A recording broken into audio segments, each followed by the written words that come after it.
মমতা ব্যানার্জির দম থাকে শুভেন্দু অধিকারীর টিকিটে ছুঁয়ে দেখুন। মমতা ব্যানার্জির দম থাকে শুভেন্দু অধিকারীর টিকিটে ছুঁয়ে দেখুন। ঠিক আছে, আমার একটা আত্মীয় স্বজনের ছবি বের করে দেখুন। যে মেদিনীপুরে আছে 200 জন ওপর বেশি, কি বলবেন? মেদিনীপুরে থাকা মানে কি? মেদিনীপুরে থাকা মানে কি কি বলতে চাইছেন আপনি? কোন চ্যানেল? কলকাতা টিভি?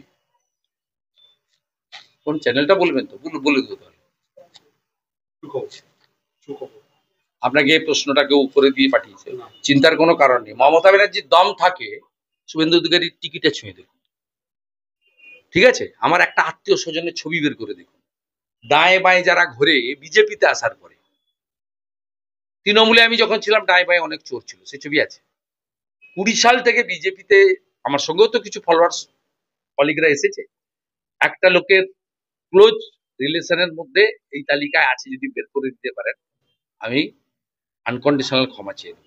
আর আপনারা মনে হয় জানেন না, পার্থ চ্যাটার্জি আসার পরে 5টা রিজিওনাল এসএসসি তুলে দিয়ে বিকাশ ভবন থেকে নিয়োগগুলো হতো।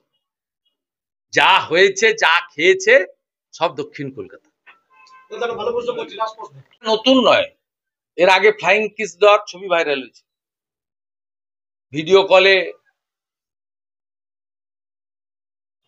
এদের এই মানসিকতা, পরকীয়া মানসিকতা, এবং নাতনির বয়সী, মেয়ের বয়সী কন্যাদের সঙ্গে এই ধরনের আচরণ তো পার্থ চ্যাটার্জির অর্পিতার ঘটনা দিয়ে চোখের সামনে প্রমাণিত।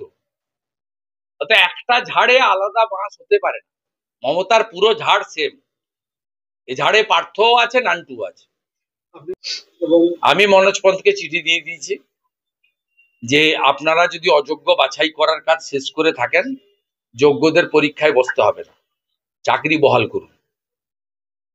শঙ্কর ঘোষ স্পিকারকে চিঠি দিয়েছেন, সর্বদলীয় প্রস্তাব আনুন, যোগ্যদের আমরা চাকরি রাখতে চাই, যেহেতু অযোগ্যদের তালিকা প্রকাশিত হয়েছে।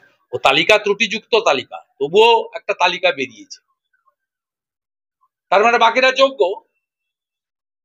তাদের কেন পরীক্ষায় বসতে হবে? 16 সালে পরীক্ষা দিয়েছিল, আজকে 10 বছর পরে এদের মধ্যে অনেকেই পরীক্ষাতে পারফর্ম করতে পারবে না, পারে না। আপনিও পারবেন না, আমিও পারবো না। এখন যদি ক্লাস 7-8 এর কেউ পড়া ধরে, কে পারবেন আপনি করতে? চর্চার বিষয়, এটা অভ্যাসের বিষয়। অভ্যাস থেকে ডিটাচ যারা 10 বছর, তারা তো পারবে না, তাদের চাকরিগুলো তাহলে 31শে ডিসেম্বর পরে চলে যাবে।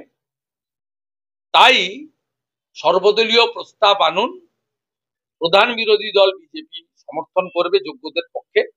সেই প্রস্তাব নিয়ে গিয়ে মুখ্য সচিব লয়ারের মাধ্যমে সুপ্রিম কোর্টে ফেলে দিক, দিয়ে বলুক যে বাংলার বিধানসভার সব বিপক্ষ অপক্ষ সবাই একমত হয়ে যোগ্যদের জন্য চাকরি বহাল রাখতে বলেছে। কারণ মহামান্য সুপ্রিম কোর্ট এই রাজ্য সরকারকে, এই মুখ্যমন্ত্রীকে, তার নিয়ন্ত্রণাধীন এসএসসি কে বাধ্য করেছে অযোগ্যদের আংশিক হলেও তালিকা প্রকাশ করতে।